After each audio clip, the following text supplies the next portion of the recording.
Good morning, everyone. Welcome to day 3 with the negotiated rulemaking of the AIM committee. I want to welcome the department, welcome the esteemed primary and alternate representatives of each constituency and our public, both here and logging in. We are going to start today, as we always do, with our roll call. I'll state an abbreviated version of your constituency group, call the primary. Please state your name into the record, and then the alternate, please do the same. For students and student loan borrowers, we have our primary. Magnus Noble. Thank you. And our alternate. Ryan Hofer. Thank you. For veterans and U.S. military service members, we have our primary. Julie Howell. Thank you. And our alternate, Stuart Helgeson, will not be with us today. For organizations representing workforce development needs, we have our primary. Siri Turchison. Thank you. For legal assistance organizations, we have our primary. A.D. Mutson. For public institutions of higher education, we have our primary. Monty Sullivan. And it's my pleasure to welcome to the table our alternate. Luciano de Castro. Thank you. Private nonprofit institutions of higher education, we have our primary. David Eubanks. And we have our alternate. Bill Hathaway. Thank you. For proprietary institutions of higher education, we have our primary. Jeffrey Bodemer. And we have our alternate. David Cohen. Thank you. For state officials, including governors, we have our primary. Ray Rodriguez. Thank you. And our alternate. Mike Duffy. For institutional accrediting agencies, we have our recognized by the secretary, we have our primary. Michael McComas. And our alternate. Heather Perfetti. Thank you. For programmatic accrediting agencies recognized by the secretary, we have our primary. Rebecca Busaka. And our alternate. Brian Kessler. For organizations representing taxpayers, we have our primary. Michael Shires. And we have our alternate. Not present today, or at least as of this morning. For nascent accreditation organizations, we have our primary. Mark Becker. Thank you. And our alternate. Jade Foster.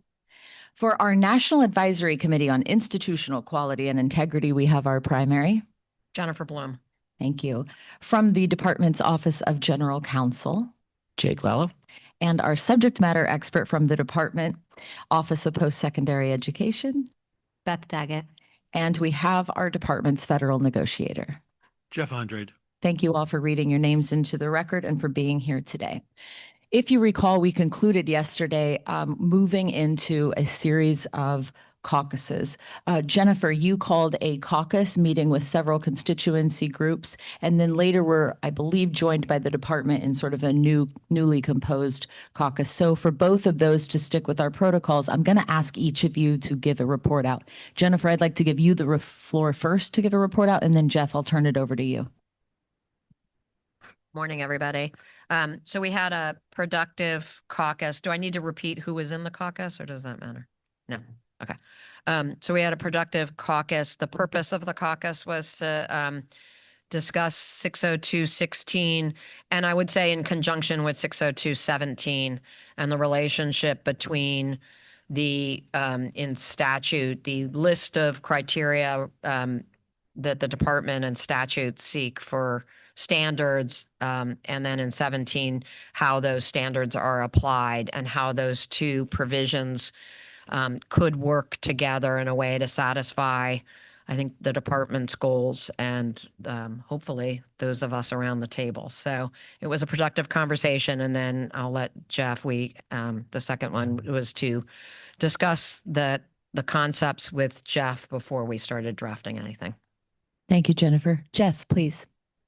Yeah, so the department staff joined the membership of the first caucus, and really the subject matter was whether it was a worthwhile undertaking for the group to work on language and propose it. We said that we would be open to the language along the parameters that they had discussed.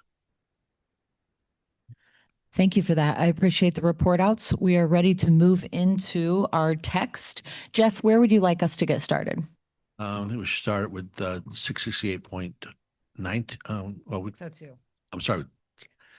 Bad habits on that. Sorry. 602.17. No, we skipped 17. So I'm sorry.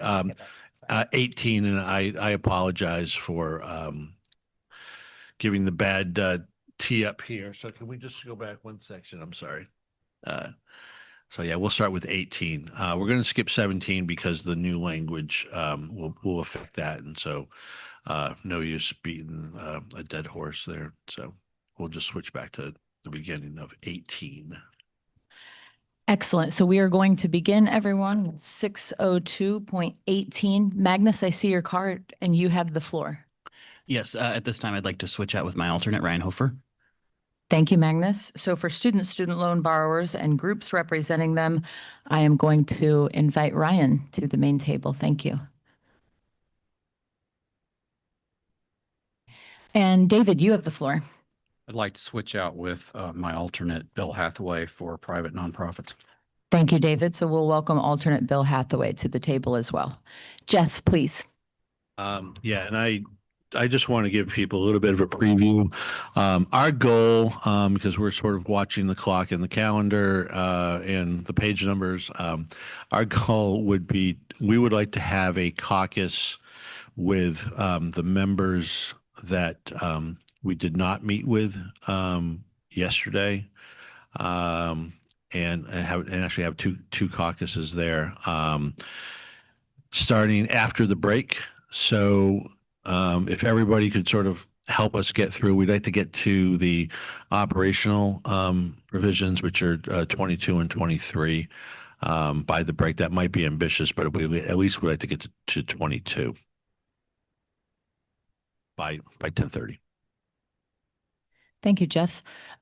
Is there anything the department would like to share around 18 before I would open it up to comments and questions?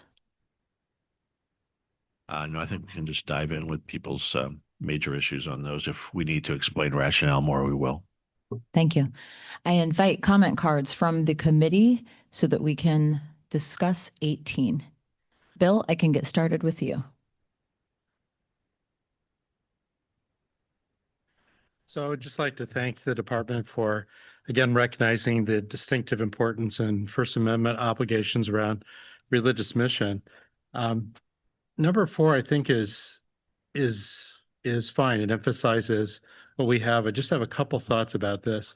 And earlier in this section, we talk about respecting institutional mission, including religious mission. And I'm thinking, for instance, a military entity that's accredited by one of our accreditors may have a necessity to have mission deference on some things too. So this one seems to say, emphasize that it's only religious missions, that there may need to be a consistency with the mission and the curriculum, the faculty life, whatever aspect it's regulating.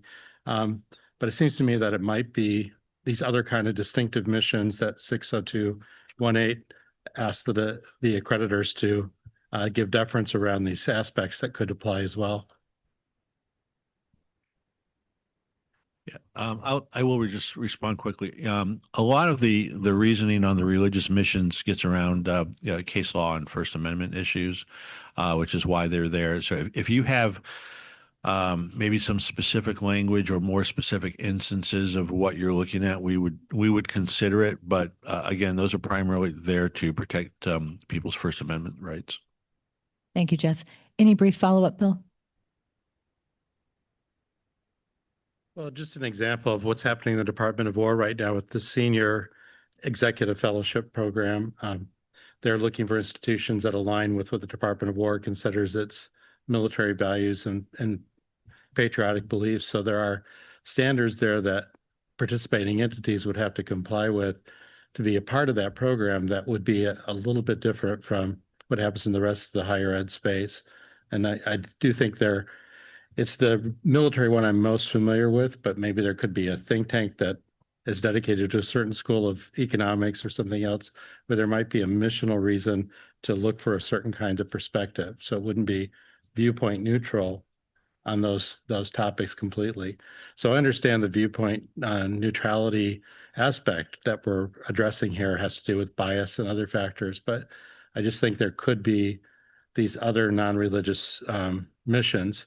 And I'm certainly not wanting to remove the protection here for religious mission. But that's, so specific language, I wonder if we could say something like we have in 60218, which will defer to an appropriate mission as defined by the standard, including religious mission. Okay. If you can give us some paper on that, that'd be great. Thank you. Thank you. Jennifer, you have the floor. So I have my own comment, but just on Bill's point, I understand, I think what you're saying, but I do want to point out that in this case, and correct me if I'm wrong, department, we're talking about the mission of the agency, not the mission of the institutions. So here we're talking about like the rabbinical, I'm just using them as an example, but the rabbinical agency that accredits, obviously, rabbinical institutions. But so I just wanted, so the mission piece, I mean, I support you on the concept of mission, but I just be careful when you're drafting because this is talking about the mission of the agency. And so that's a subset of, so this is, but I do, so that was, unless I'm wrong, Jeff, but I think that it's the. Yes, this is about the agency. Okay. And also, all we're focused, we're starting with H here as new text, so sort of limiting to what we're discussing. We're not proposing anything new earlier in the section. Right. Yeah. You mean 4 though? We're on 4, I think, right now. Right. But I do have a question in addition, sorry, but on the respect to viewpoint, I think. So when an agency makes a decision about an institution's like compliance, they are by nature taking a viewpoint. That's like that's what they do. And so I think you mean, is it academic viewpoint? Is it, I just think this is overly broad. I'm not sure. I think I know what you mean. Obviously by ideology or whatever, but you might want to think about like a modifying word because it is the job of the accrediting agency actually to have a view. That's the whole point. So I just think when I read this, I was like neutral with regard to viewpoint, but they're by inherently not neutral. Jake, do you want to speak to that? Yeah, this is one of those places where we have to be a little careful with this. First Amendment, like viewpoint neutral is a term that comes up a lot in First Amendment litigation. I understand your point that accreditors inherently have a viewpoint. However, I think obviously the agency can express its own views to things.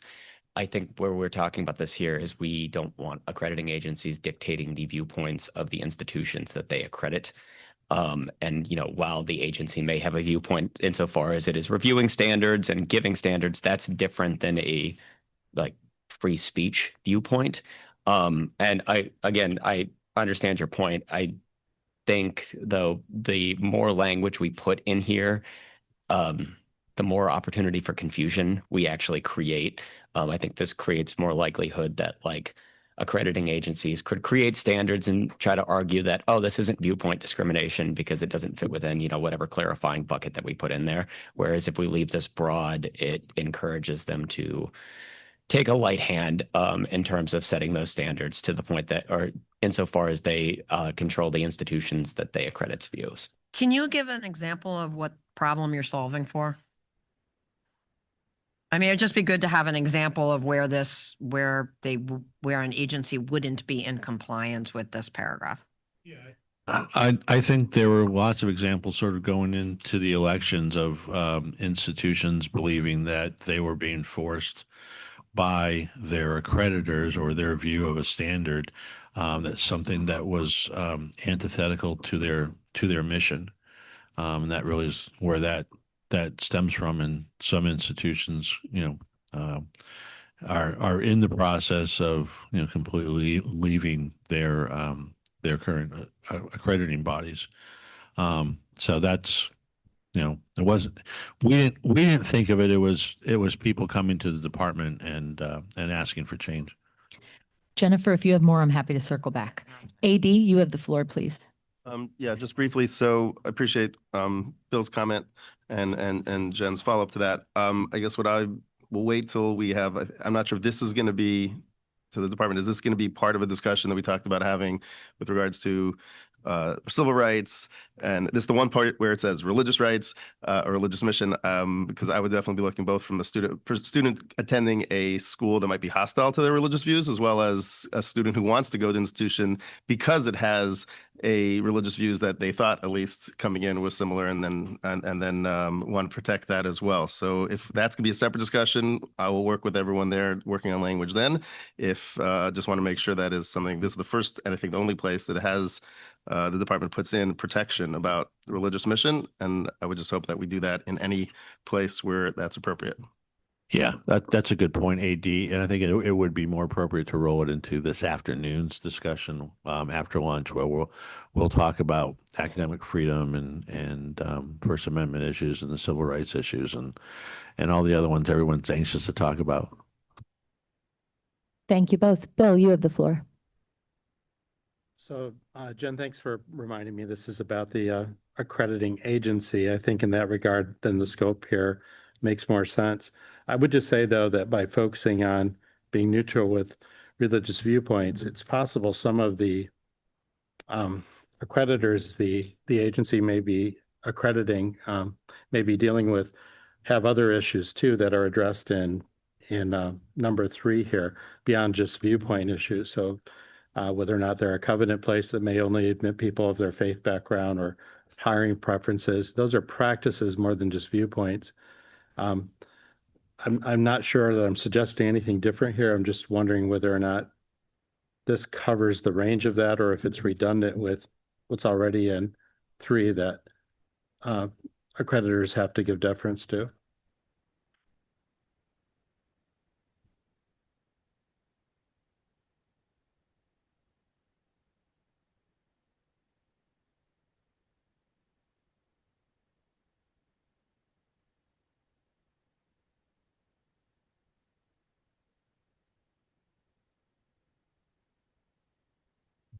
Sorry, this particular carve out was put in the last negotiated rulemaking in 2020 to specifically address the religious mission, making sure that that was taken into account.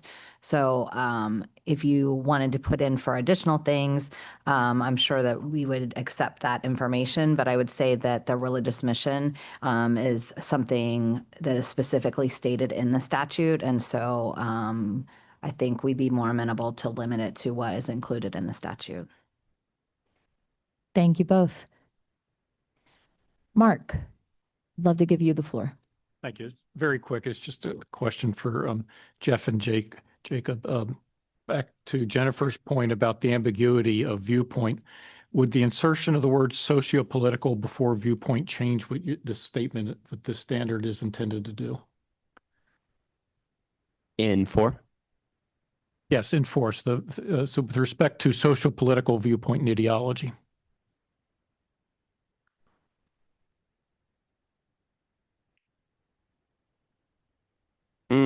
I think it could be read to change it a little bit. I do want to point out too that, this is only, agency decisions are neutral with respect to viewpoint and ideology for things that are unrelated to the policies and standards of the agency. So this, I understand the point on clarification here, but we're really talking about a relatively narrow issue. The agency can still have its own standards and whatnot. So I don't think we really need to clarify more. And as I said, I think we actually create more room for confusion by trying to add that clarifying language in. Thank you, Mark. Thank you, Jake. Michael, I'm over to you. And then Jennifer, I'll be back over to you.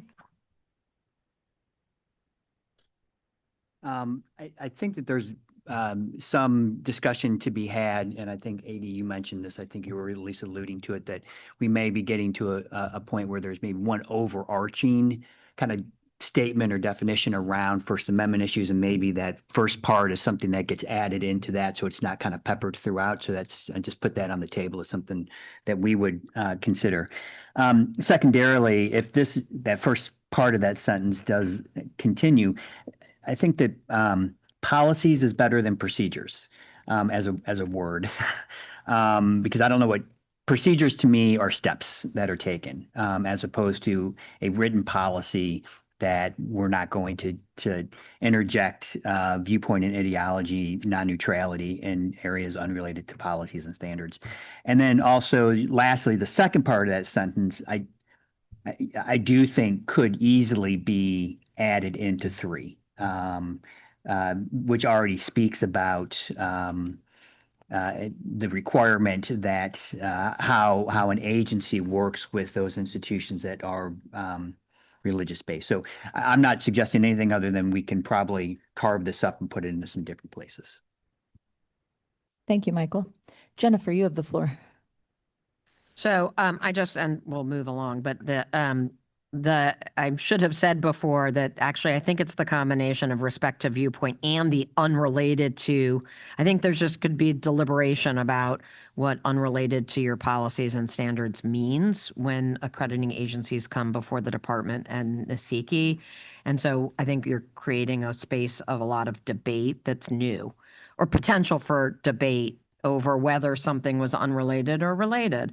And maybe that's what you're intending to do, but that's the vagary that I was talking about. I'm going to be completely hypocritical here and say that this is definitely a place where I think preamble language about examples and what you're intending. And to Mark's point, I liked the addition of socio-political, but if you well, I relatively speaking liked it, but if you're going to add something, and so maybe like if that is largely the intent, that at least that could make its way into preamble language, that's what your primary intention is. Please, Jeff. Yeah, my own, and I'm not saying no on socio-political, but my only concern there, and again, not being a lawyer, but trying to at least have an understanding of the legal context, is that viewpoint diversity is essentially the regulation of speech, that and so I'm trying to keep it within that realm, and within the realm of case law, not trying to define something that's new. And so that's really where I think we're coming from. We're just trying to make it consistent with the existing body of law. Thank you, Jeff. At this time, we have worked our way through all cards indicating comments and questions.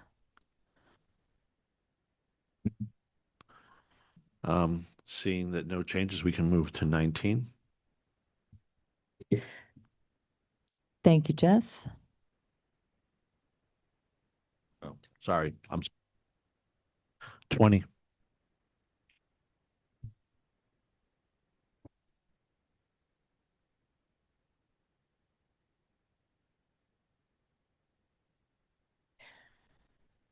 I welcome comment cards indicating questions and comments around 60220. Beth, please.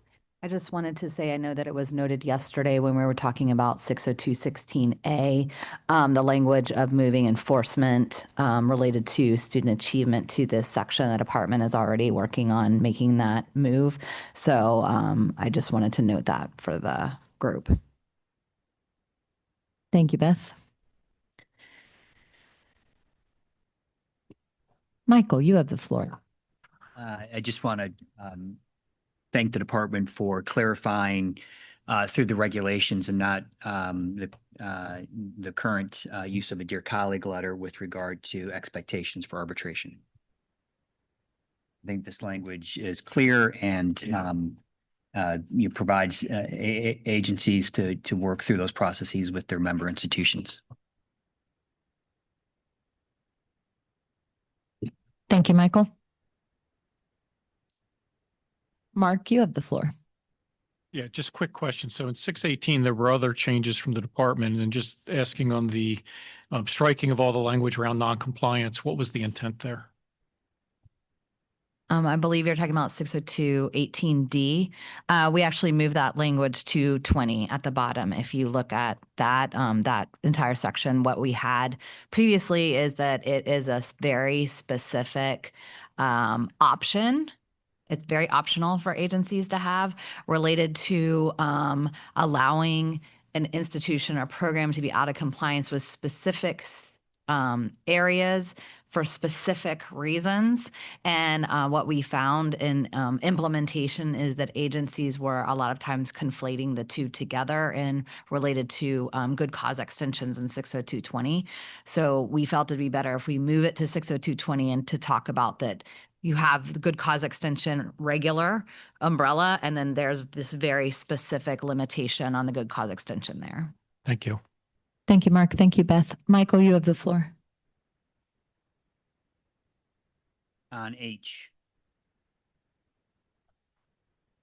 I'm sorry, I misspoke. Oh, what? I'm sorry. I was going to speak on H. Oh.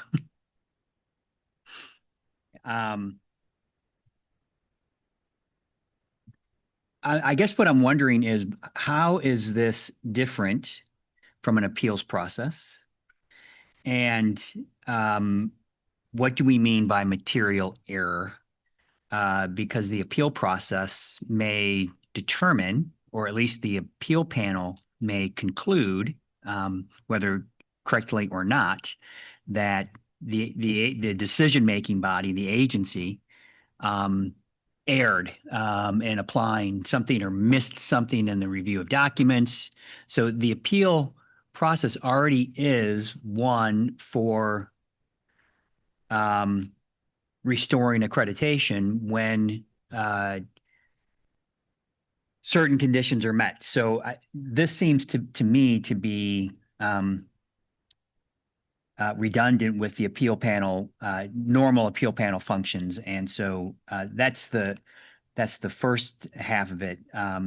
The second part, where the department's not required to withdraw or may restore Title IV eligibility, is that suggesting that, again, an institution that goes through either an appeal process, which in most instances, the institution retains its accreditation through any appeal. In most instances, the institution even retains accreditation through arbitration. So there's no material impact on their eligibility to participate in federal financial aid through all of the due process steps. So I guess I'm wondering, what is the problem that we're trying to solve here, and why is it not already covered in appeal processes? Just a second, Mike. We're still reviewing all through there just to make sure we've hit all your points.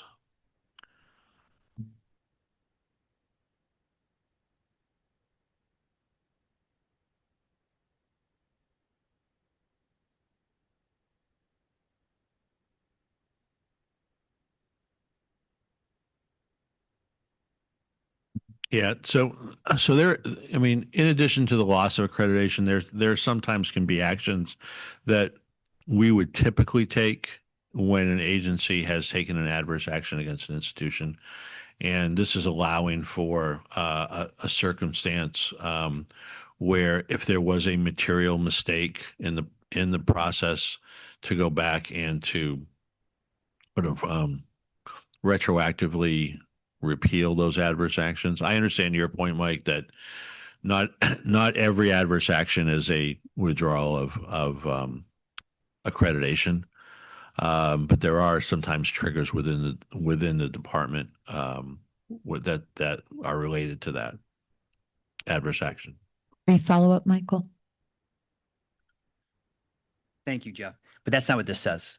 This is, the department's not required to withdraw or may restore. So what you were just referring to is something like heightened cash monitoring 2, the reimbursement method of repayment. That's not addressed here. This is really just speaking to the department saying, we don't have to withdraw and may even restore. But again, typically an institution does not lose its accreditation through an appeal process, and typically through even arbitration. And if there is a temporary restraining order that the agency gets taken to court, typically the TRO will hold in abeyance the agency's decision, and the school remains eligible to participate in federal financial aid all the way through that process, which can be years long. So I don't know what the department is trying to solve for here and why the normal application of the due process regulations are not sufficient. Yeah, I think as I said before, we were thinking about agency actions that triggered actions on our end. So we'll take it back with our folks and talk through that a little bit more, and maybe we can hone it down or even reconsider it. But at this point, I'm not making any promises, but I appreciate you flagging that, and we will clarify to our folks that not every adverse action is a loss of eligibility. Michael, I will circle back if you have more. Jennifer, you have the floor. Well, I want to continue on the vein, even though I appreciate the department's comments, but I want to make some additional points. I don't want to understate my concerns over this provision because to me, it literally knocks down the triad. Because it's under the triad, institutions have to be accredited, and it's the determination of the accrediting agency when an action is taken. And then the accrediting agency goes through the appeal process if they want to. And then it ends up in the court. So it's not just that I feel like this provision smacks at the triad concept. It also even, not to make it even overstated, perhaps it is, but it also just totally, I think, diminishes the whole role of the courts as the venue for determining whether something's a material error. Because that's the other problem I have with this paragraph is material error according to whom? And the material error, if there were by an agency to be a material error, that would need to be determined by the appeals panel and then the commission perhaps of an agency or the courts. But that's not the role of the Department of Ed. That's the whole basis of the triad. And so I don't love this concept at all. I mean, to me, the only solution is to pull it. And then my final comment, if you were to keep it, but I really hope you don't, would help at least if you put in some consideration of final decision by the accrediting agency or the courts. And at which point maybe, but then I think you already have those provisions. To Michael's point, I think that already exists under other provisions where you're able to restore Title IV. In fact, Title IV wouldn't have even ceased. So I think that renders this section moot. Yeah. Again, this was again on triggering events, and I think the assumption here was that this was dealing with situations where the agency's out and trying to get back in, and they were out because of an error that was made by the accreditor. It sounds like we may need to do a little bit more work on that because there are situations where, or it's more likely the situations are the agency is still in until they are finally, their appeal and their court case is finally resolved. So we'll go back. We'd maybe like to have some additional discussions with some of the accreditors on that and just make sure that the underlying assumptions here are correct. Thank you, Jennifer. Thank you, Jeff. Michael, you have the floor. I would just add quickly, there is current case law that has been established through the Fourth Circuit with regard to how courts are intervening or really not intervening in this and supplanting an accreditor's review for the court's review. And so there is, even in the courts, there's a reliance upon the due process procedures and the decision for those agencies. So I take that in consideration as well, please. Thank you, Michael. There are no additional comments or questions on 60220 at this time, except for Jennifer, please. Sorry, I'm going section by section. I'm trying to move it along. So in I, and it wasn't struck here, but I do believe it is in current regs now. I think there used to be a good cause extension provision in here, but that's not showing as struck, but it looks like it was struck. I'm not, where are you at right now? I think I'm in I. nothing in this part is determined annually to exceed 3 years, but I think if you look at, and I don't have my folder in front of me, sorry. But I think there's a provision, I can come back to it if you want. Okay, because we have the overall good cause extension that's under 60220. It's where it is 60223. I'm sorry, A3, I think. Sorry. We all get confused sometimes. 60220A3 is where it does say that they could grant a good cause extension beyond the timeframes that are listed above. Okay. And then where you are in I, All right, I'll take a look. Michael, did you want to speak on this? Yeah, I think what you're talking about is on page 59. No, it's back where they moved the language. What was in D, which is struck on page 59 at the bottom. It says, unless the agency determines there is a good cause to extend the period of time. That language, I don't think made it over to page 66. Thank you. That's what Right, it is. Thank right. you, Michael. Okay, well, I knew that would have something been- was missing. that would have been an inadvertent deletion and we would put that back in. So, Okay, thank you. And thank you, Michael, for catching it. I knew there was something missing somewhere. Okay, thank you, Jennifer. Thank you, Michael. Are there any additional comments or questions for 60220?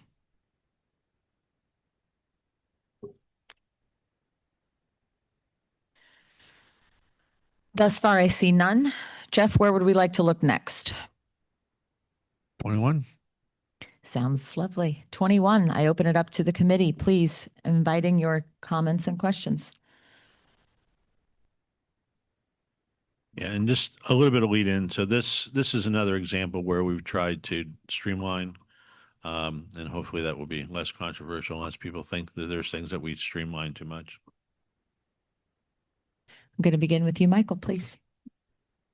Yeah, I do think that the stricken language here is appropriate. I mean, it is important for agencies to have the comprehensive systematic program review, but giving the agencies the ability to use that in the way they best see fit, I think is appropriate, and striking the language here does help to streamline that. Thank you, Michael. Anyone else? Ryan, you have the floor. I'll offer a comment here. I noticed that this is a must, the agency must. I know we had previous discussions on must versus should, but I just want to point out that the comprehensive systematic program of review involves all relevant constituencies, and then at the end, relevant to the educational or training needs of students. So when I read that the agency must involve students in the review of standards. I think they're a very relevant constituency. So I just wanted to add that comment for everybody. So just to clarify, is your comment that we should add students in paragraph A? Not necessarily. I just want to point out, like, I think it's already there, and I really I am very in favor of that. I think that's great. I'm not sure if maybe you disagree, but that's how I'm reading it. Sure. No, I agree. And I said we would be open to a parenthetical that says including students. Thank you. Thank you, Ryan. Thank you, Jeff. Jennifer, you have the floor. I would like to, and I can get you language. I agree with Michael, but there are some just literally, just conceptually due process, like that it's clear that we're not deleting the concept of due process, because that is like the notice and comment provisions that are deleted are sure because we want there to be process for the institutions and the accreditors. So in the review of standards, I mean. And I also, it says comprehensive systematic program of review. I would like to see back in the word regular.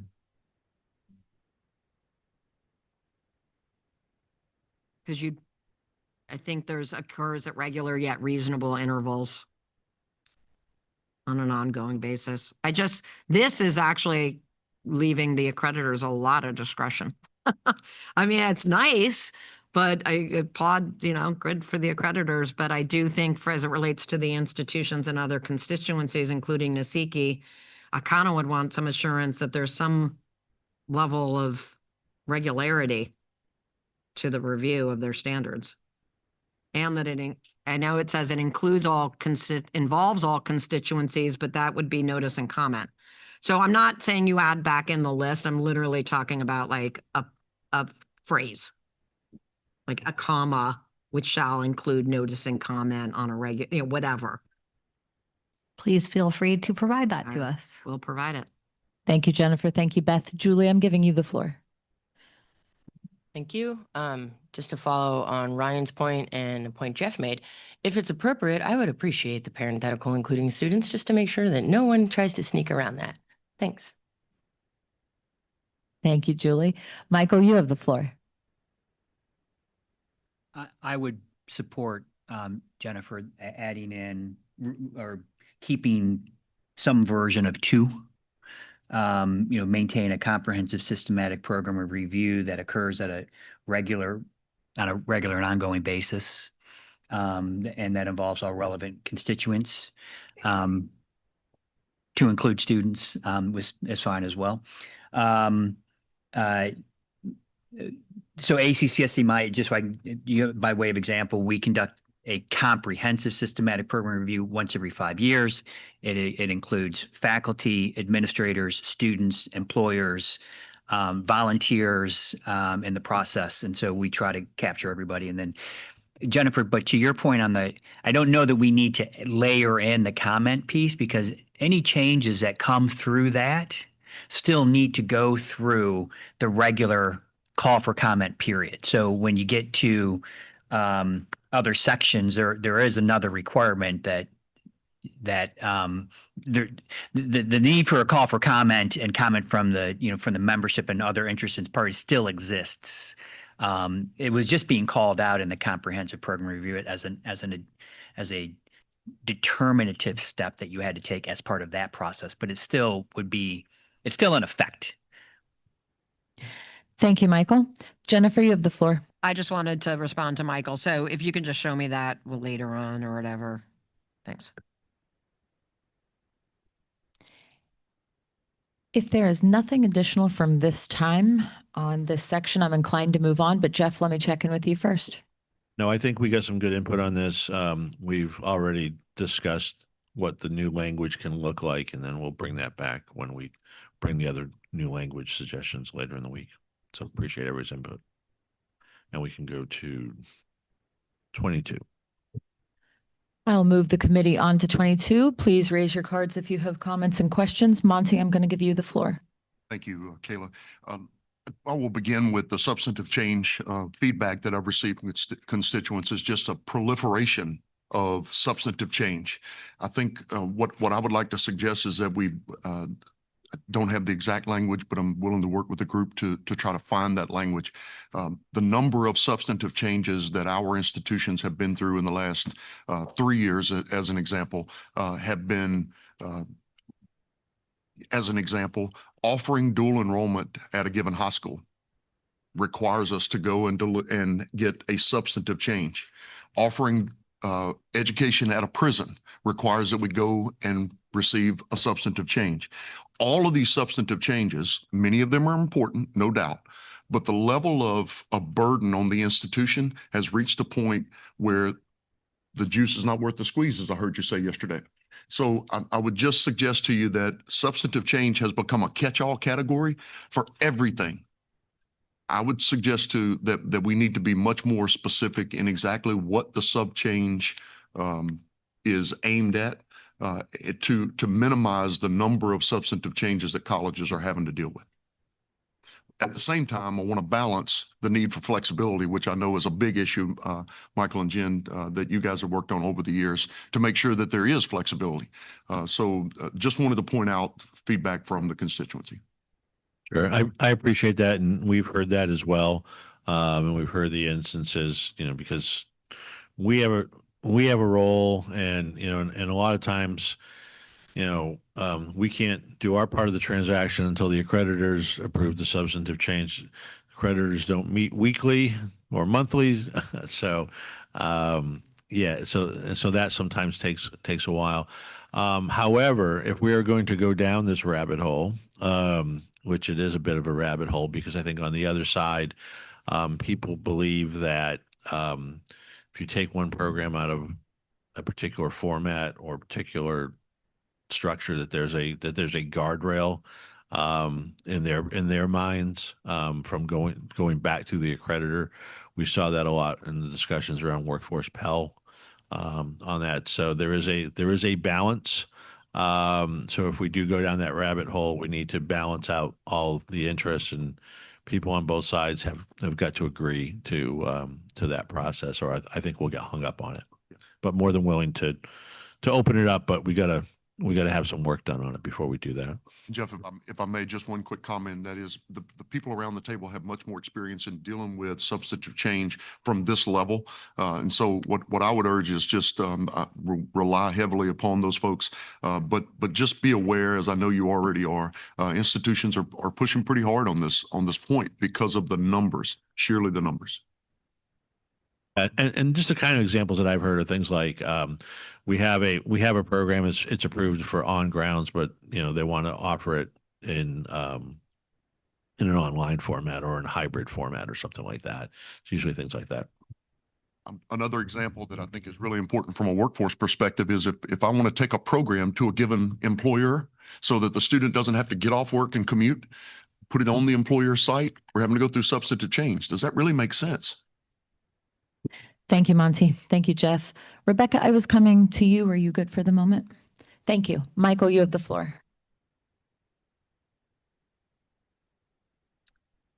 We could talk all day, Monty, about substantive changes, but I'm going to try and keep it focused for a moment. On page 71, capital B, does the statute require legal status and form of control? This was something that was added in, I think, in 2019. It conflates a couple of different things. And so I think when we talked about legal status, it was really like a nonprofit, a for-profit going to a nonprofit or something along those lines. But we're finding that it's when estate planning wants to move it into a trust, we've got to have them go through a change of control process because it's a change in the legal status. So I would just ask that if legal status and form of control, if it could just be any substantive change in the control or ownership of the institution, striking legal status and form of. But I don't recall what the statute said, but I don't think it's specific to that. Mike, you're fortunate because we have the department's leading expert on changes of ownership sitting right to my left, and I will defer to him. That's high praise. I do have to double check the actual wording of the statute, though. So I'm going to look into that, and I will get back to you on that. Thank you, Michael. Thank you, Jake. Mark, you have the floor. Yes, I want to come back to Monty's concern because it's real for anybody that's worked in institutions as long as I did. And it also, there is even an appearance that some accreditors, none in the room, of course, are using this as a way of generating income. If you look at their fee structures. And that is, I would make a friendly suggestion to the department that they consider breaking this requirement into notice versus approval. And that you take the subcategories and that for certain ones that are not considered to be severe, and we can debate that, Mike, as long as you want, that there be a requirement of notice on the part of the institution, but things like change of legal status and some of those require approval. That's my recommendation. Thank you. Thank you, Mark. Jennifer, you have the floor. So I've definitely lived in the world of accreditors and sub changes over many, many years. And so I'm very sympathetic to both sides, actually, but very much on the institutional side of holding up innovation while waiting for, in the very nascent years of distance ed delivery after the budget reconciliation that pulled the 50% rules. It was like pulling teeth to move to online. And so I definitely have lived in inter-direct assessment, and then I definitely lived in a complex for-profit company where, and so I would urge us to keep legal status, which I know sounds antithetical to what I just said, but I do conversions are something, so maybe you spell out conversions, but if you're converting from for-profit to nonprofit or vice versa, that is a sub change. So I just want to, and that is a change in legal status. So that does need, so legal status, maybe we define what that means. On the other hand, and I'm literally giving, I think it's for the benefit of the public and the table to give examples. On the other hand, I also worked for a company that changed from private to public. That is also, to me, something that requires approvals. But when your shareholder values change in like relatively small ways that don't really, there are lots of conversations over the years of whether that's a change of control or not.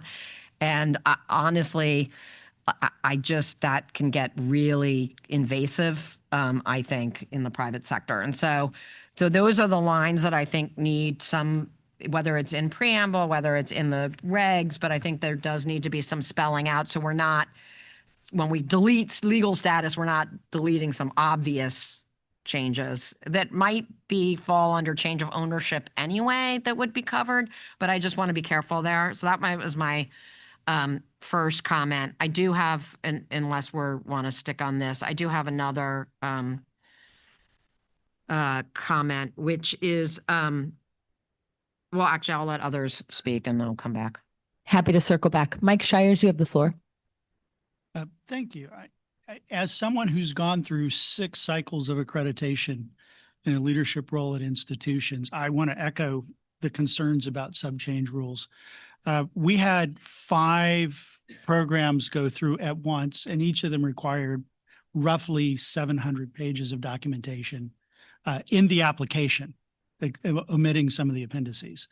And this burden on institutions, if you read the code in the Higher Ed Act, it's actually fairly narrow in what's defined in this space.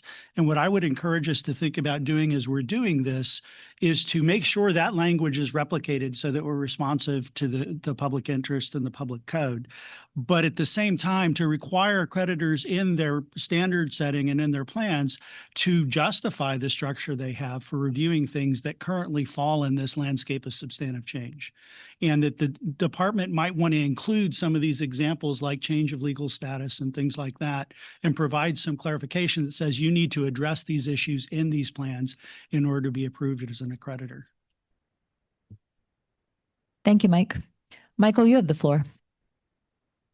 I'll go back. So the example of the for-profit, nonprofit is a change of control, right? So it's the legal status where it gets, to me, and what we see, where it gets fuzzy, where again, it's being transferred into a family trust. The trustee is the same as the previous owner, but because the legal status is changing, they have to go through that process. So most of what you described would still be captured in the change of control / change of ownership category.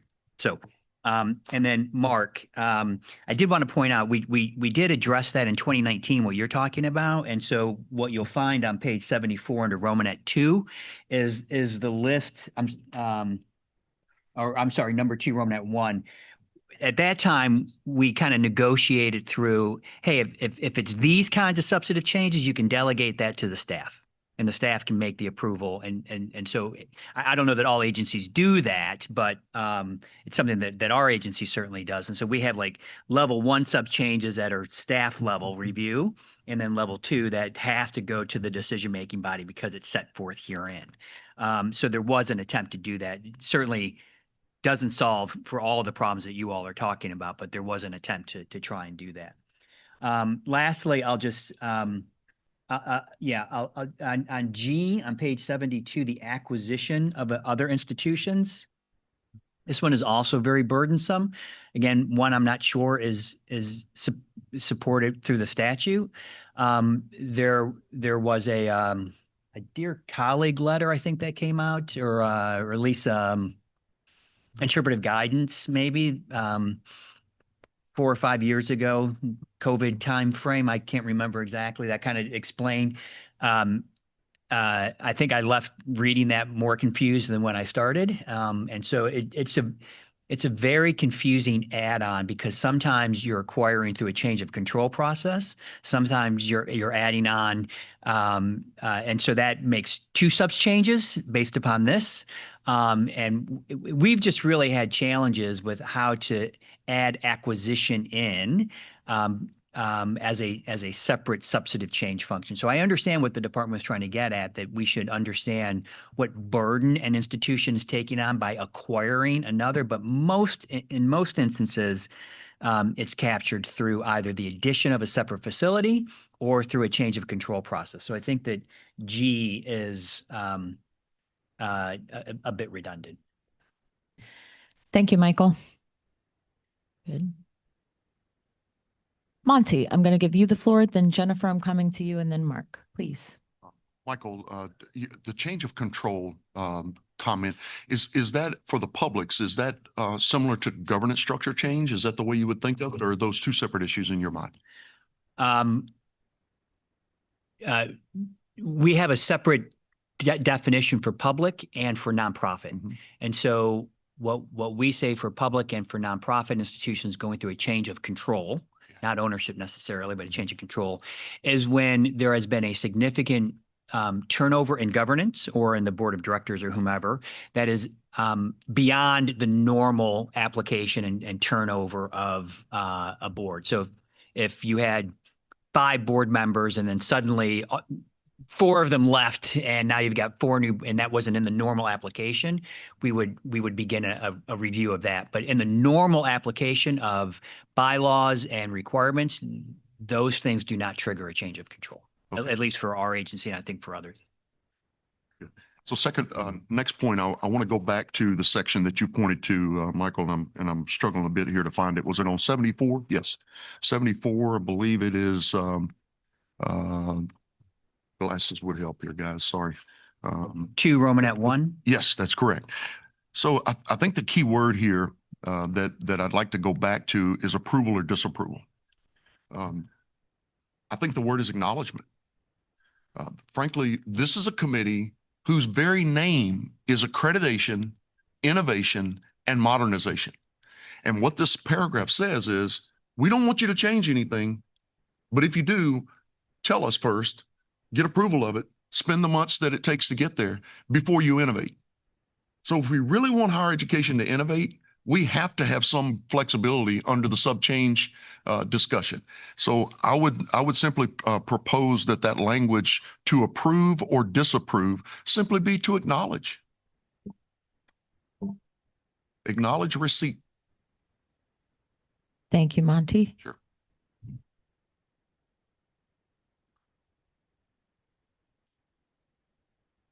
Jennifer, I'm going to give you the floor, please. Monty, I don't think I can support that. I feel like it's really important that somebody other than the innovator, despite everything I said about being held up by accreditors, which we were, I at the end of the day, there was value to that in my experience, and I worked for some very innovative institutions when things were, but really one of the newest institutions in online education at the time, and was really involved in that process. And as much as I was about to swear, but as much as we complained about actually the entire triad, not just the accreditors, the feedback that we received made the institution and its programs better and safer for students, most importantly. And so I think what Michael and the other negotiators did several years ago and it does reduce time to have it go through the staff and not through the full commission. It has set a path. We haven't fully seen that path yet because it's not that long ago that those regs were written. So I'm not sure I could support just an acknowledgement process. That's just not. But the reason I lifted my card was to ask the department a question on page 74. So I am moving us along. In sub B, you deleted a whole section. And I wanted to ask the department why, and I probably will have some comments about that, but I wanted to ask what the thinking was behind. I know you had a rationale, but beyond just what you wrote in the rationale. Thanks, Jennifer. Jen, I'm going to switch to Beth in a second in terms of your question on the rationale, but with regard to your point, responding to Monty's point, would you be able to support some instances where the institution, it's basically just a reporting as opposed to an approval? I think I need to look back at the list. Again, I mean, I did quickly while Monty was talking, but I think I want to look at the list and then also on the prior conversation, even around legal. I mean, I heard Michael, but my mind is going through prior examples in my own life. And so where I do think there are, I mean, we do need to remember that the accreditors are there for a reason on academic quality. And so, but yes, and I mean, in theory, I just want to look and I think there's some reworking that maybe that would get us to a place where maybe, depending on what was, but I also am very deferential to the, I just want to say I am deferential a bit to the accreditors and their own practices to understand what their points of view would be too. Yeah. Again, we're looking at balance here, and I'll turn it over to Beth to talk about the rationale on the deletions. No, I think you're exactly right that the point of a lot of the deletions in this section was to return the deference to the agencies to make the decisions on what the substantive changes, how they process those or what the best way for them to do that was. You'll note actually the one you're talking about in B had a list of institutions who would not be eligible for a notification process if they fell under certain areas. I think that the department would be open to exploring language or somehow looking at those sections that were noted, looking at whether there could be edits be made to address the concerns that have been brought by Monty and others, and try to strike that balance of accrediting agency review and oversight, but also not unnecessary substantive change burden. So thank you. I will circle back. Mark, please. Yeah, in that vein, I think a friendly suggestion is really where the institutions get nickel and dimed, both in time process, and actually it's much more than dimes, it's lots of money, is really item C, the addition of programs that represent a significant departure, et cetera. The word significant gets taken to be all departures because the fear of losing accreditation is very real, and the cost would be incredibly painful to these institutions. And I think it's under C that it should be a notice and that there should be an acknowledgement. And it may be that the accreditor determines that it is so substantial that an acknowledgement is insufficient and requires further documentation and further discussion. But that's the main one. Occasionally under I, which is change of location, depending on the nature of the institution. And for example, if they may offer it to a particular employer or something, and they may move it around the area. Again, that could be an area where notification or acknowledgement makes more sense than a full review process and holding all this up. Those are opportunities to really modernize this process. So it's just a suggestion to be considered. Thank you, Mark. Mark, if you have anything in writing, we would gladly take a look at that. Michael, you have the floor. Yeah, I would love to say that every application that comes to us is pure perfection. But that's far from the case. And so while it is a bell curve, and we spend 90% of our time on 10% of our applications and institutions, I think an acknowledgement, particularly in some of these areas, just doesn't give us the ability to work with the institution back and forth to say, look, my agency deals with vocational colleges exclusively. So you're a truck driving school and now you want to offer nursing. That is a significant departure. We need to see facilities. This is something that is, significant. So trying to come up with a definition around that, I think accreditors do that. And Mark, to your point, maybe differently, and some broadly and some more narrowly, for sure.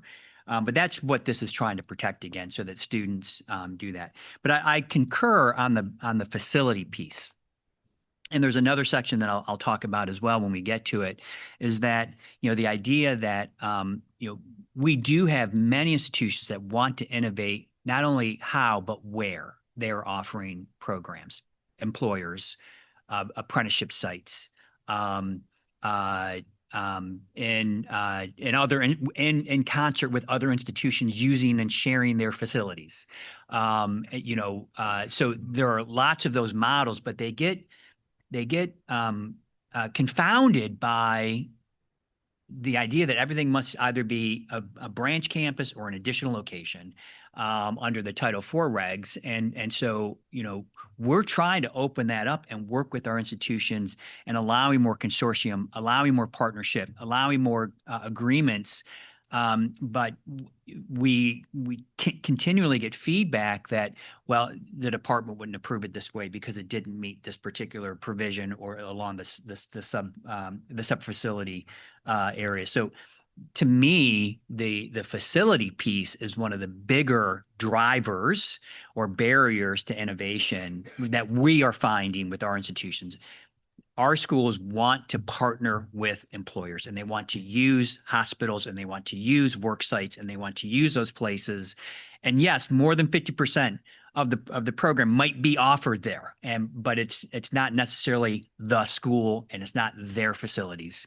And so that really puts a drag on our and the institution's ability to be able to do that. So I am encouraged that through innovation and through modernization, we can think about what the definition of a school is more broadly, and take into account consortium partnerships, apprenticeship sites, work sites, in a way that's gives the freedom that you're talking about, Monty. Now, on prison programs, I'll stop there. Thank you, Michael. Jeff, did you have something before I move back over to Jennifer? Jennifer, please. I think Michael's raising a really good point, and I actually was thinking a little while ago that, it's just food for thought for the department, that this section does need to, or it should, if we want to be really efficient, it should dovetail or somehow be really linked really nicely with the department's own regulations. You may have been having the same conversation. I figured you might be. And so not that you can open the door to a regulation right now on that, but I do think as we go through whatever we're doing here, it needs to sync up, because I also have been party to that situation where a creditor, and it's no fault of the accreditor, but the accreditor or lawyers or whoever say, oh, well, the department's not going to buy that because, and in fact, they're right that the department doesn't buy it. So I think that needs to sync up. I did want to go back really quickly to B and Beth. I just want to make sure that everybody understands what's being deleted. And I'm a little concerned about this if I'm reading it correctly. This is a provision that had said, basically it had made easier in the last rulemaking, it had made it easier for certain decisions to be made by staff in a sub change. But then in B, I think this was the provision that said, but if you're an institution that's already on probation or an equivalent status, you actually don't get to go quickly. Like you have to get a prior approval, like that there's an extra step that has to be taken to, and I would like to have this remain in place, because if you're already an institution that's on probation, like why are we those are not these schools that I actually really want innovating. Beth, did you want to speak to that? Yeah, no, it is, but it was exceptionally limited. It's only limited to the 4 that are listed underneath of it, which are even subsections of the substantive change from above. So that it's a bit duplicative for it. it removes the review specifically required for the probation or other things that you have listed there, but it's at a lesser level. What it did remove, and this is what I was trying to talk to with Monty, is it removed the ability for institutions that didn't fall into any of those buckets to just notify the agency for those specific things. Any brief follow-up, Jennifer? I think maybe we can sidebar so I better understand the department's deletion. And then it did prompt one other thought, again, for a future regulation, perhaps, on the change of control. In the same vein, I think the department long-term should be thinking about the restrictions placed on provisional institutions where provisional has become a very, very big term. It encapsulates things that are minor. And some of those institutions do want to innovate. And so I just think that that's it's similar to this piece. That's something to think about. Thank you, Jennifer. Julie, you have the floor. Thank you. Beth, you may have answered my question on this, but I'm curious with all the stuff that's struck in here, when someone is caught up in this whole process, how are we ensuring that students are aware of what's going on, especially when it comes to change in modality? We've seen a lot in the veteran community where a new campus pops up and they're not getting the same level of education, but it's been granted because it's a satellite, et cetera, et cetera. So I'm just wondering, and again, Beth, maybe you actually addressed this, but if the department can explain where else it exists that students are informed of what's going on in these higher level reviews and these broader discussions. I just want to make sure that we're doing everything we can to keep students, particularly student veterans, informed. Well, I guess my first response would be that these substantive change policies actually would be behind the scenes at the accrediting agency. So it wouldn't necessarily be something that would be in the forefront. However, I would defer to the agencies themselves, but in general, they have their directories on the website, and they would note if there had been changes, if there had been additions to adding, to your example, a method of delivery, if that had been approved, or additional locations, or anything along those lines. So those are covered and these would be reviewed. I'm not sure that this particular section doesn't address the transparency to the public of particular reviews for substantive change. Thank you, Beth. Jake, did you also, and Jeff, you also want to speak to this, please? Some of these are also covered in other parts of the department's regs.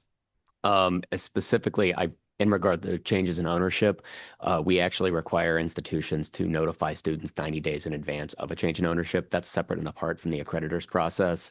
The accreditor approves the change in ownership and would have to list any major action, publicly, but institutions are actually required to proactively tell their students about it. And I believe there are some similar circumstances where we require institutions to make disclosures to students for, these big lifetime type changes. And Joey, I think probably the more likely scenario is in the programmatic accreditation, because we've been talking a lot about institutional accreditation here, but there are a number of instances where people go into programs that are pending review for programmatic accreditation, and then have licensure on that. And so I think there is a consumer element, and we'll take a look at that one more time. Thank you to the department. Thank you, Julie. Michael, you have the floor. Yeah, I would just add, most of these, although not all, are prospective, meaning that they have to get the approval in advance before they can undergo the substantive change. So it's like step one, and then you got to get through all the triad partners, step two, or maybe even concurrently. Jeff, to your point on the program piece, I think there's a provision, if I'm remembering correctly, that does talk about this issue on if you're seeking programmatic, you have to let students know what your progress is through that process. And I think that's a really important transparency, that if students are starting in a program that is new, it may not have that programmatic accreditation yet. And that is very important for students to know that information going in before they make a choice to enroll in that program. And that if the institution gets off of the timeline, that obviously has a significant impact on their ability to finish that program. But it's really important for that to happen up front. Thank you, Michael. There's one final card, so I'm going to go to Jennifer, and then Jeff, I'm going to check in with you to see if we want to move on to 23. Oh, I can't see it behind the computer. Apologies. Jennifer, and then I'll go back to you, Mike. I have a question. And I just can't remember, I should know this. Do programmatic accreditors have to approve institution level sub changes that aren't related to the field? No. Okay. In this section, no, 60222 is only applicable to institutional agencies. Okay. Thank you. Thank you, Jennifer. Thank you, Beth. Mike, please. I think, as we do these and as we're trying to improve the communications and especially with student constituencies, I think one of the things that we could include an adjective that talks about active notification. Most institutions, when they announce changes to their program, post something on a website. It's kind of like when you pre-apply, you get the language from the accreditor. It says what you have to post. I think there might be an opportunity to include language that talks about setting standards where institutions actively notify students and constituencies. Thank you for that, Mike. Rebecca, you have the floor. Yeah, just to comment, Jen, on the programmatics, there are some that review and approve sub change. So it's not required, but there are many that I have seen go through these processes. So it varies. Thank you, Rebecca. Jennifer, brief response. Well, but only if it's related to the field of study of the programmatic accrediting agency. Correct. Okay. Yeah. Yeah. And it may apply like in a change of ownership too. Thank you, ladies. Would we like to move on to 23? Yeah, and I think Julie and Mike's comments were a good segue to 23. So if you can go down to the bottom of page 82 on paragraph D. We have actually one change above that, but it's related to D. And this has to do with accreditation actions that have the possibility of negative or adverse actions and making sure there's proper notification. Thank you for setting that up, Jeff. Committee members, I welcome your cards to indicate questions and comments about 23.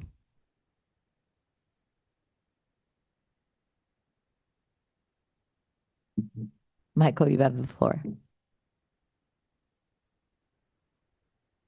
Can we talk about complaints?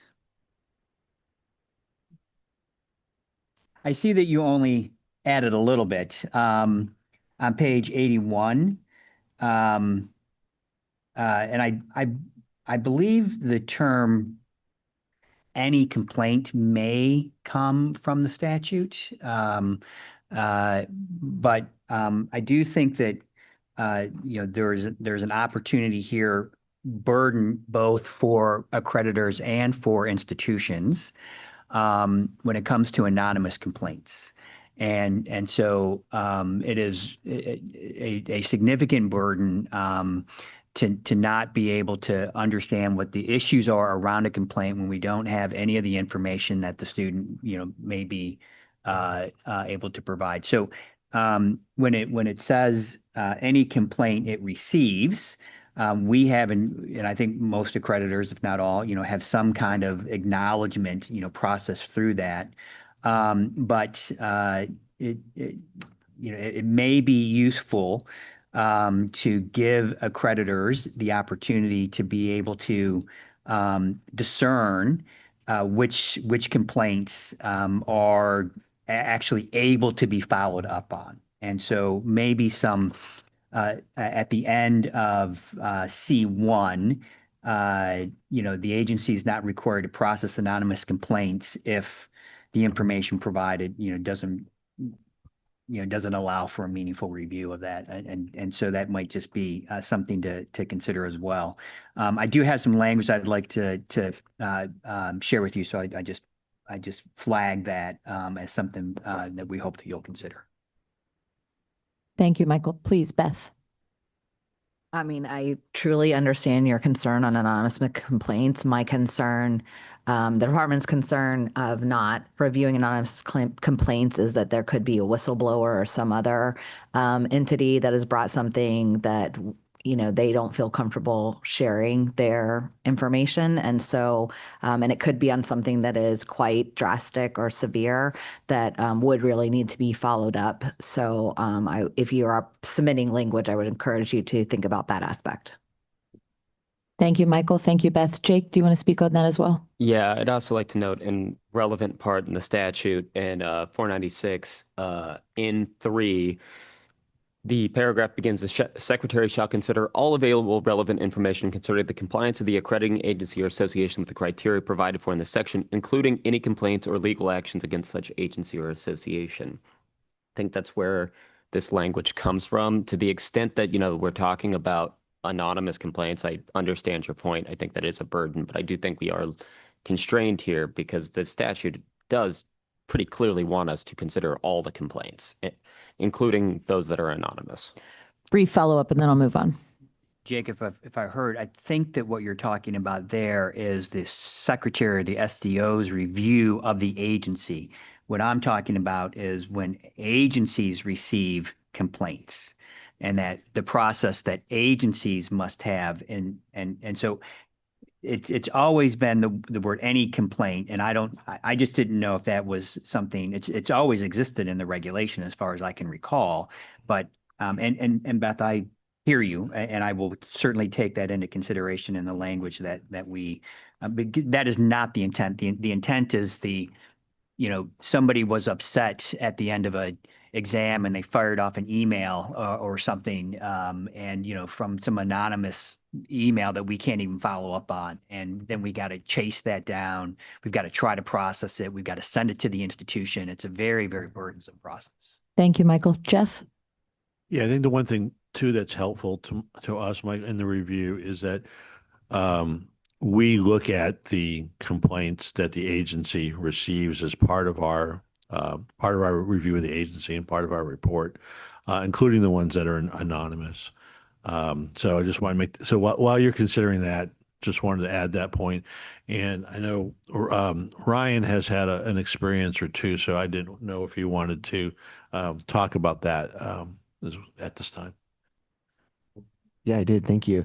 Yeah, in the discussion on complaints, I think it's worth considering if you weren't going to allow all anonymous complaints, I think it's worth considering the issues of time frame, in which time frame does a complaint have to be made?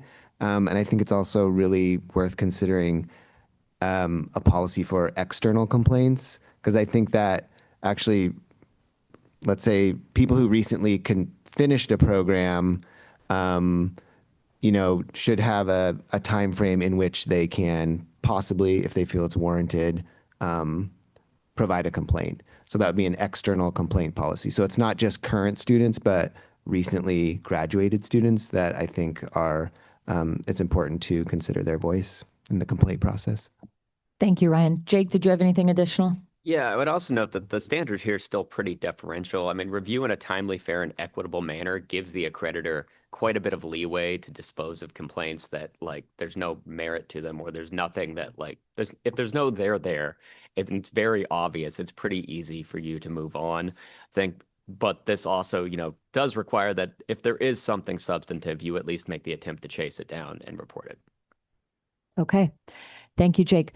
Ryan, Jeff, anything additional with your cards or lingering? Perfect. I am going to keep going. Jennifer, you have the floor. I just want to, on this topic, I just want to point out that this is actually also something that NSEKI has talked about a lot. And so I am speaking on behalf of the constituents. It's also, it's one of these issues where there is large consensus around our very varied body of NSEKI that at all levels, whether it's the institution receiving anonymous complaints, whether it's the accrediting agency receiving anonymous complaints, whether it's the department, that everybody in this day and age of technology ought to be able to receive and deal with anonymous complaints. And so I think, and I would say just to Ryan's point, it does say any complaint. And I think on many, many occasions, it is people who have left the institution. And so I think that is already covered. But the anonymity piece is something that I think we included in our report that Bob, that Shireman and I co-chaired on policy recommendations. So I appreciate anything we do to emphasize that anonymous complaints should be included at all levels of the ecosystem. Thank you, Jennifer. Bill, I'm going to move to you and then Rebecca. So my comment's actually on H, so if we're still on this earlier topic, I'll defer. So on H, that will be, we'll roll that into the civil rights discussion this afternoon. Very good. Thank you, Bill. Rebecca, I'll move to you. Yeah, I just want to comment on the anonymous complaints. It is very common. I would say all the accreditors I've ever dealt with have anonymous complaint policies, practices, and procedures. They're dealing with complaints that are coming in when students are actively enrolled. When they complete the program, they track and document this information ad nauseum. Thank you, Rebecca. I see you reaching. Jennifer, do you have something? I just want to say the reason it has come up before NASICA is actually, unfortunately, that has not always been true. It may be true now, but we had agencies come before us that did not accept anonymous complaints, and that's why we've spent so much time talking about it. Thank you, Jennifer. Ray, you have the floor. I'm actually interested in discussing J, but I don't want to jump too far ahead if there's still more to discuss here. Is it okay to go to J? Department, are we amenable to moving to J? Perfect. If nobody has any problems with I, we're good. I just want to put on the record our strong support for this provision. And for those who are listening, J says agencies must refrain from review of institutional governance that is in the rightful purview of a state government. I mentioned earlier that in Florida, our state legislature had passed legislation requiring our institutions to leave their legacy accreditor. This J was the impetus behind that. There was a feeling that our old legacy accreditor was involving itself in the matters of governance that really belonged to the state government. Part of the reason we chose to go to HLC was we'd received assurances from them that they were focused on academic quality and not getting into issues that are up to the state. So to see this included in the rulemaking, I think is very important. I think it should be codified and it should be out there that that is the expectation. So I wanted to put our strong support for this on the record. Thank you, Ray. Bill, I'm going to go back over to you, please.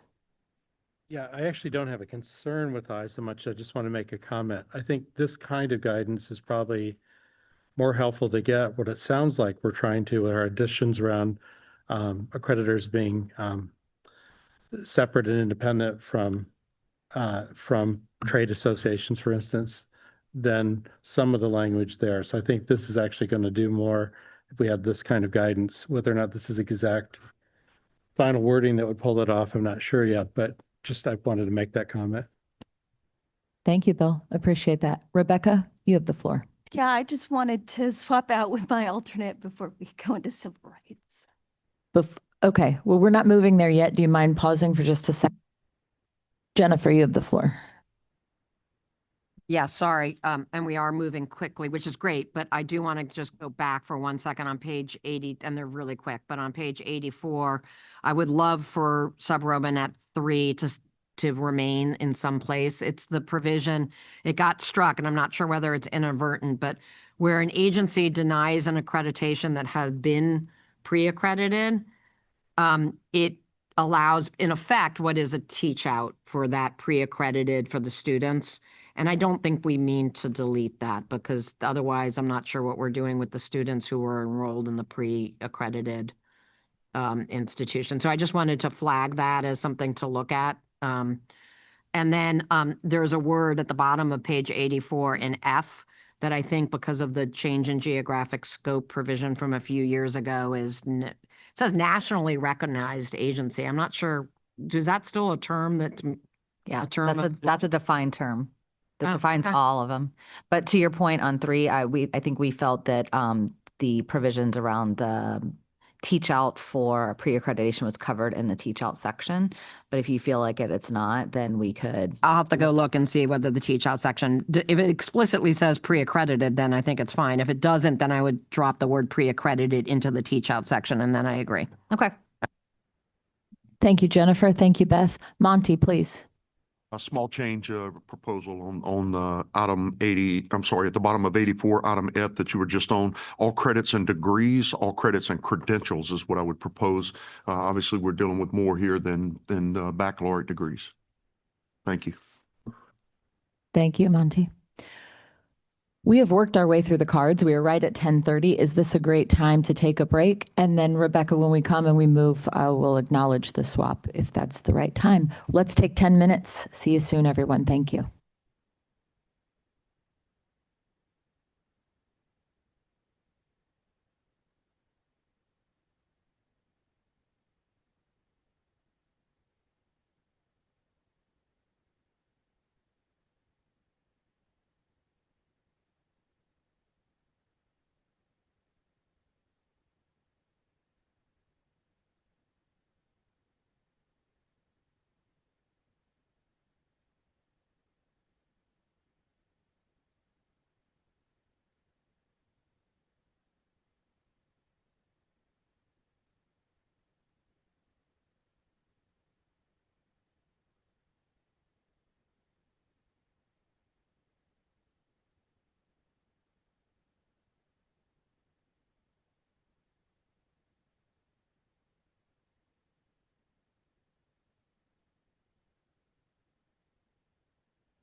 Welcome back from that break. As was mentioned when we first got started, we had contemplated calling a couple of caucuses after the morning break. So Jeff, I would like to turn it over to you to speak to that. Sure, we'd like to call a couple of caucuses. The first caucus, and we'll do them sequentially. The first caucus will be with Magnus, Ryan, and Julie, and the second caucus will be with the rest of the negotiators that were not in yesterday's caucus. So if you weren't in yesterday's caucus and you're not Magnus, Ryan, or Julie, you will be in the second caucus.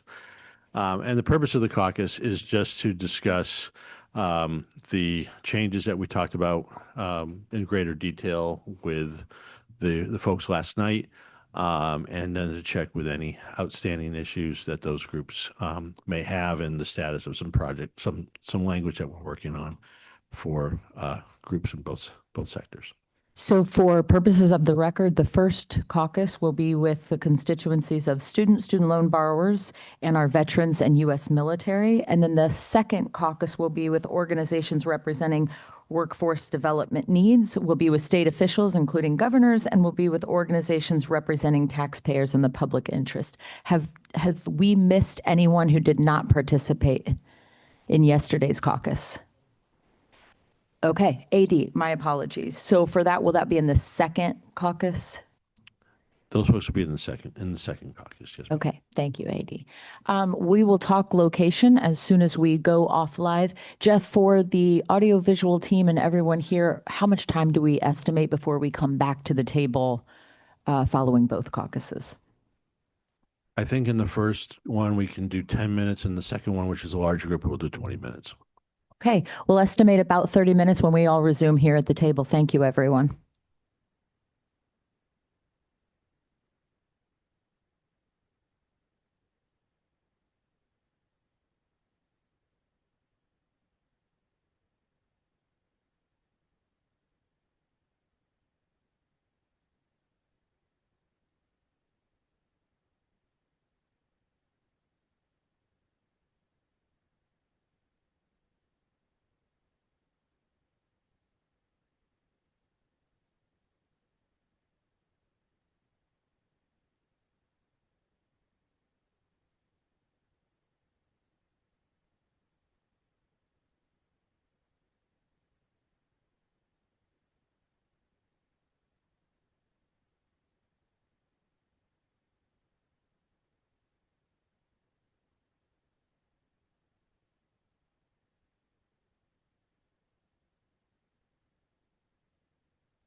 Welcome back, everyone, from that caucus. I was remiss earlier when I did not welcome alternate Jim Blue on behalf of organizations representing taxpayers who joined us a little bit earlier this morning. In advance of lunch, Jeff, I'd like to turn it over immediately to you for brief report outs on the 2 caucuses that were called. Sure. We had 2 relatively short but very productive caucuses with both groups. We talked about some of the language that was currently worked on, the outstanding issues that the members in each group had, and also gave them an update, probably a little bit more of an in-depth update from what we talked about with the first group last night. So I think we have a very good understanding where everyone stands, where everyone wants to go. So it was productive in that sense. Are we ready to move to lunch? To give us the full hour, we will not get started before 1:05. So let's plan on 1:05. Thank you, everyone.